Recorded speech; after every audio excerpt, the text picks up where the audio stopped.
அனைவருக்கும்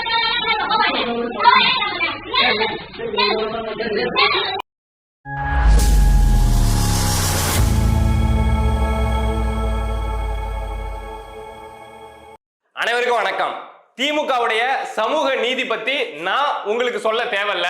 ஏன்னா திமுகவுடைய ஒன்றிய செயலாளர் ஒரு பட்டியலினத்தை சேர்ந்த ஒரு இளைஞர் வந்து கோயிலுக்குள்ள வந்துட்டார் அப்படின்னு சொல்லிட்டு அந்த இளைஞரை அவ்வளவு மோசமா கெட்ட வார்த்தையில திட்டக்கூடிய அந்த வீடியோவை நம்ம பார்த்திருப்போம். சேலம் மாவட்டத்திலிருந்து அந்த வீடியோ வெளியாச்சு.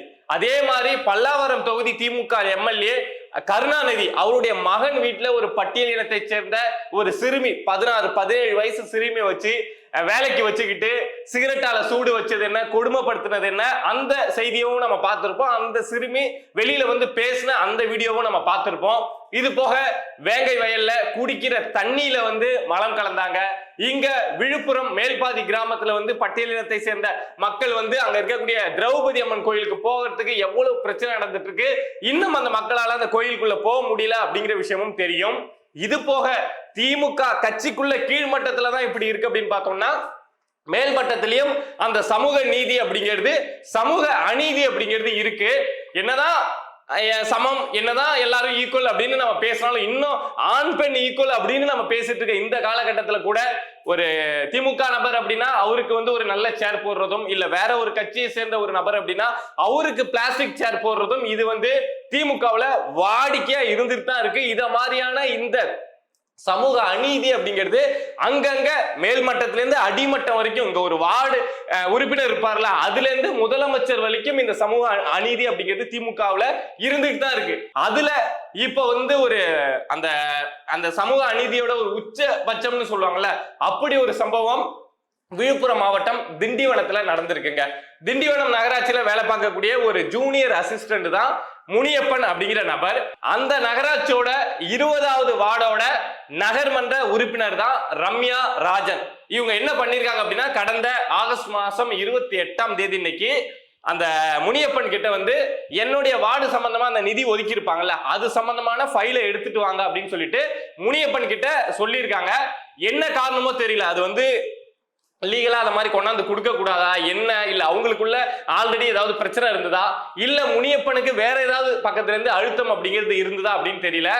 அதனால அந்த முனியப்பனை வந்து சரியா கொண்டாந்து இவங்க கேட்டிருக்காங்க, சரியா ரெஸ்பான்ஸ் பண்ணல, அந்த ஃபைலை வந்து எடுத்தாந்து கொடுக்கல.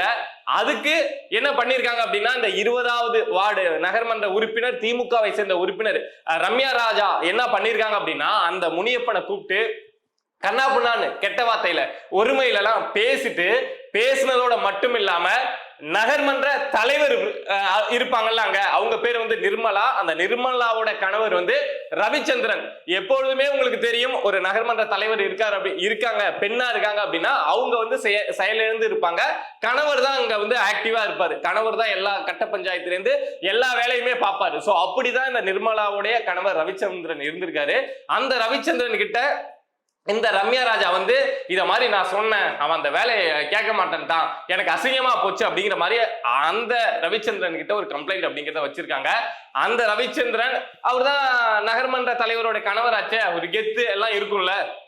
சோ என்ன பண்ணிருக்காரு அப்படின்னா, இந்த முனியப்பனை வந்து கூப்பிட்டு மிரட்டி என்ன மிரட்டினார் அப்படிங்கிற விஷயம் இன்னும் வெளியில வரல. அது முனியப்பன் வந்து வெளியில சொன்னா மட்டும்தான் நமக்கு தெரியும். ஆனா ஏதோ ஒரு மிரட்டல் அப்படிங்கிறது போயிருக்கு. வேலையை விட்டே நான் தூக்கிடுவேன் அப்படின்னு சொன்னாங்களா, இல்ல என்ன மிரட்டினாங்க அப்படின்னு தெரியல. சோ என்ன நடந்திருக்கு அப்படின்னா, இவங்க எல்லாரும் அந்த நகர்மன்ற உறுப்பினர்கள், அந்த தலைவர், இவங்க எல்லாருமே ஒரு இடத்த ஒரு ரூம்ல உட்காந்துருக்காங்க. அந்த சிசிடிவி காட்சி அப்படிங்கிறது வெளியாயிருக்கு. உட்கார்ந்து இருக்கப்போ அந்த முனியப்பனை வந்து அங்க பக்கத்துல நின்றுட்டு இருக்காரு. அப்போ இந்த ரவிச்சந்திரன் வந்து ரம்யா ராஜா அவங்க கிட்ட வந்து நீ மன்னிப்பு கேளு அப்படின்னு கேட்கிறப்போ அந்த நபர் வந்து மன்னிப்பும் கேட்கிறாரு. மன்னிப்பு கேட்டா போதுமா அப்படின்னு ஏதோ அந்த வாக்குவாதம் அப்படிங்கிறது போகுது. சோ அதுக்கப்புறம் அந்த முனியப்பன் வந்து அங்கேருந்து வந்து அந்த பெண் அவங்க ரம்யா ராஜா அவங்க கிட்ட வந்து அவங்களுடைய சேரெல்லாம் தள்ளி விட்டுட்டு அவங்க காலில் விழுந்து மன்னிப்பு அப்படிங்கிறத கேட்கிறாரு. அவர் அழுகிறாரு. அந்த சீன் எல்லாம் நம்ம பார்க்க முடியுது. அதுல யாருமே ஐயோ ஒரு கவர்மெண்ட் இதுல நகராட்சியில வேலை பார்க்கக்கூடிய அவர் வந்து காலில் விழுறாரு அப்படின்னு அங்க உட்கார்ந்து யாரும் எந்த பதட்டமும் பண்ணல, ரிலாக்ஸா ஏய் நீ ஒரு காலில் இல்லடா இன்னும் 4 பேர் காலில் வேணாலும் உருளாண்டா அப்படிங்கிற மாதிரி ரொம்ப அமைதியா இருந்தாங்க. ஒரே ஒரு நபர் மட்டும்தான் எழுந்து பரவாயில்லப்பா எழுந்து வா அப்படின்னு சொன்னாங்களே தவிர மற்ற எல்லாருமே இதை எதிர்பார்த்து இது நடக்கணும், இது நடந்தாதான் இந்த ஆபீஸ்ல வந்து எல்லாரும் அப்படி அடங்கி இருப்பாங்க அப்படிங்கிற மாதிரி தான் அந்த இடத்த உட்கார்ந்துருந்தாங்க.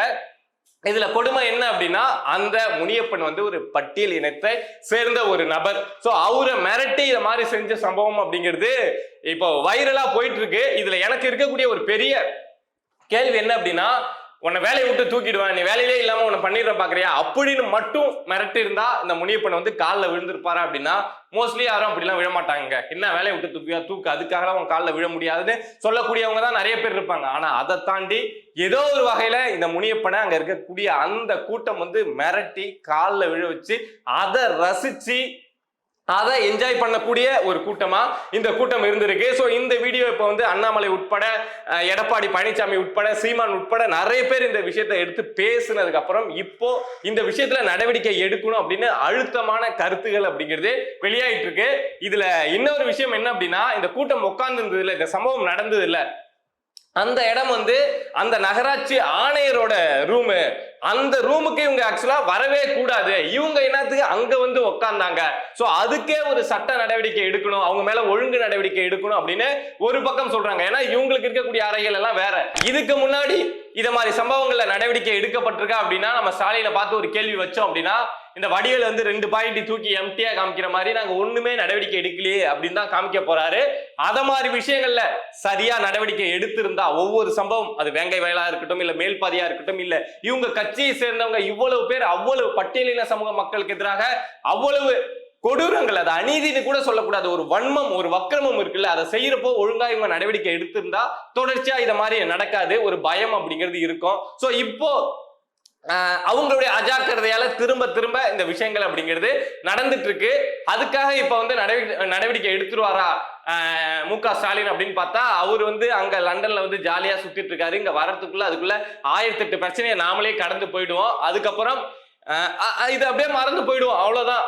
அதே இப்ப இவங்க காலில் விழுந்த அதே நபர்கள் முன்னாடி அதே அந்த நபர் முனியப்பன் வந்து அவங்கள்ட்ட தான் வேலை பார்க்கணும்.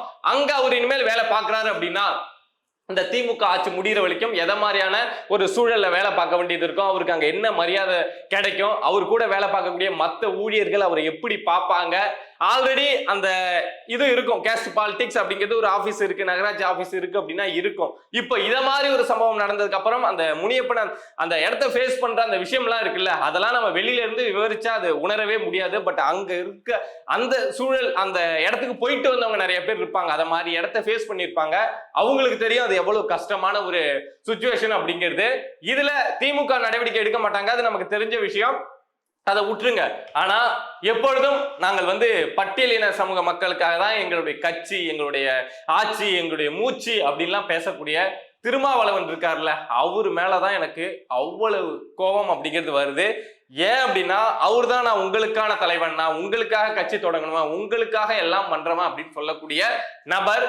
அவரை நம்பக்கூடிய மக்களை ஏமாத்தக்கூடாதுல்ல, அவரை நம்பக்கூடிய மக்களை முதுகுல குத்தக்கூடாதுல்ல. இத மாதிரி விஷயங்கள்ல கூட எங்களுக்கு 2 சீட்டு தான் முக்கியம், எங்களுக்கு வந்து கூட்டணி தர்மம் தான் முக்கியம் அப்படின்னு இல்லாம இந்த மக்களுக்காக இந்த முனியப்பனுக்காக பேசல அப்படின்னா திருமாவளவன் அவர் கட்சி நடத்தட்டும், கூட்டணியில இருக்கட்டும், அதெல்லாம் அங்க பிரச்சனை கிடையாது. ஆனா திரும்ப தன்னை வந்து ஒரு பட்டியலின சமூக மக்களுக்கான அடையாளமா அங்க முன்னிறுத்துறாருல, அந்த வேலையை தயவு செஞ்சு திரும்ப அவர்களை விட்டுருங்க. அந்த மக்களுக்கும் ஒரு அரசியல் தெரியும், அந்த மக்கள் நிறைய பேரை தேடி ஓட்டு போட தயாரா தான் இருக்காங்க. ஆனா உங்களை நம்பி, உங்களுடைய பேச்சை நம்பி நீங்க ஏதாவது செஞ்சிருவீங்க அப்படின்னு இன்னும் நம்பி ஏமாந்துட்டு இருக்காங்க. அவங்களை திரும்ப ஏமாத்தாதீங்க. நீங்க ஏமாத்தாம இருந்தாவே அவங்க வந்து எழுந்து வந்து ஒரு நல்ல அரசியல் நல்ல புரிதலுக்கு வந்துருவாங்க.